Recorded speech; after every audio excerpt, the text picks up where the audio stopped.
and it was really hard pressed to come up with a name. Like, what could I call this? Because it started to be not Art by Kelly. Art by Kelly was the company name for when I was doing faux finishes and murals. And then Art by Kelly sort of felt more like what my fine art paintings were, which I'm still very interested in working on, collections of fine art paintings and, doing shows in galleries and different opportunities. But Mini Miscellaneous became like, well, what can I refer to it?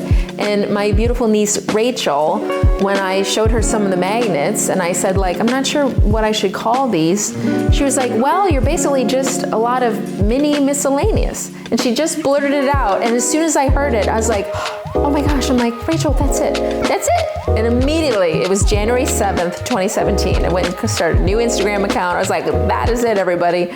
There's a couple of shop tips for making miniatures that I use all the time in my studio. A lot of times people ask me if I use tweezers, and I don't use tweezers because I would have to clean them all the time. The best tool that I always have in my studio for making miniatures is a toothpick. You can use them once and throw them away. They're affordable. I have little cups of toothpicks everywhere in my studio. This is probably the #1 tool that I use when I'm making miniatures. The second is dry waxed paper. It comes in 2 different types. Bakeries use this kind of paper a lot. Patty paper, you can get this. I have these in multiple places everywhere in my studio as well. So whenever I'm working on something and I quick need something, these also work as a paper towel in a bind as well. They're so useful in so many different ways. I literally have them in every corner of my studio. This is an easy way to, when you're gluing miniatures, using small things to protect your work surface instead of using paper plates or cardboard or anything else. It's a good way to just protect your surfaces and when you're working, especially when you're working small. This is a little teeny tiny artist palette magnet, which is going to encourage future artists to show their work. This is a really easy way to support the future local artists by giving them their own little mini paint palette. There's a variety of ways that you can get the base shape of this palette. You can sort of trace out onto paper. It's kind of like a kidney bean shape. These are some more ornate ones that actually have the little thumb hole and a brush holder side. If you just take this shape and trace it out of a thick craft foam. What you want to use to create the little dollops of paint is a really good quality puffy paint.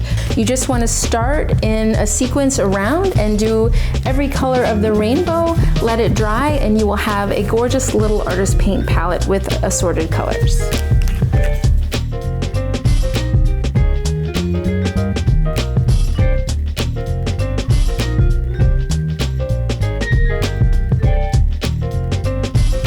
To add a little artist paintbrush, you want to take a toothpick, and if your toothpick is this kind where it has a little film, you want to like cut that off.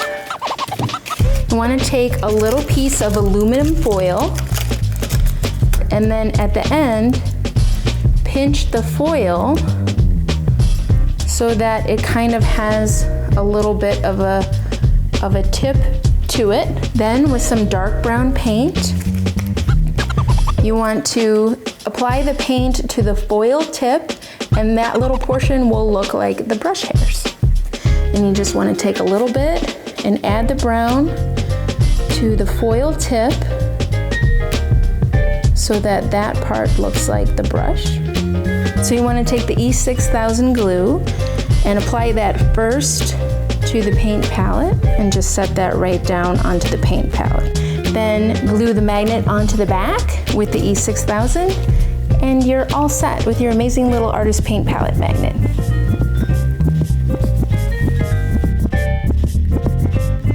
That's where just this energy and unique way of approaching making tiny foods in a completely different way just inspires me still. I'm addicted to it.